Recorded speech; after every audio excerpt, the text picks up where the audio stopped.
Hello everyone and welcome back to a new video. In this video, I'm gonna show you guys how to switch vehicles in the Lyft driver app. So if you guys want to learn how to do it, just follow the steps that I'm gonna show you.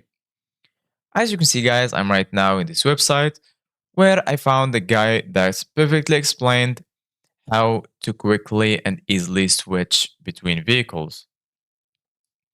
As you can see guys right here in the picture, this is where you need to go if you want to switch vehicle.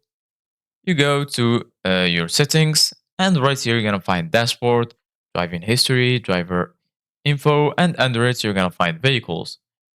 Go ahead and click on it, and from here you can switch your vehicles. This is for drivers. If you're not a driver but want to be, this could be helpful for you too. Back in 2015, Lyft made it possible to have more than one approved car on a driver's account. In this article, we are going to outline how to add a second vehicle and switch between cars in your driver app. The key to switching between cars as a driver on the Lyft app is to have the vehicles you may be driving already approved via the app. It's a simple process to do if you haven't done it already.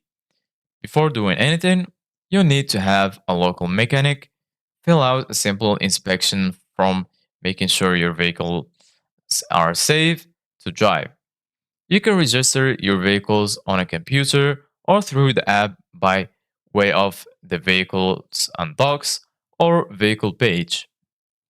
Once you've navigated to the vehicle page tab, add vehicle.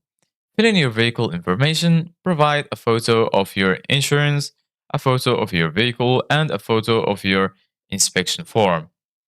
Depending on your state and city, you may also need to provide registration or other documents. Lyft will take about a day or two to review your documents and photos, and then you will be set to drive. Once your vehicle have been registered, you can start driving and start switching between the vehicles. All you have to do is open up the Lyft app and tap on the vehicle you will be driving during that session. It is as simple as that. The ability to switch between vehicles on the Lyft app has been available for 4 years, and it has proven to be incredibly popular, allowing people to drive and keep their revenue stream even if one car is unavailable. So this is guys for today's video. Thank you guys for watching. See you guys in the next video.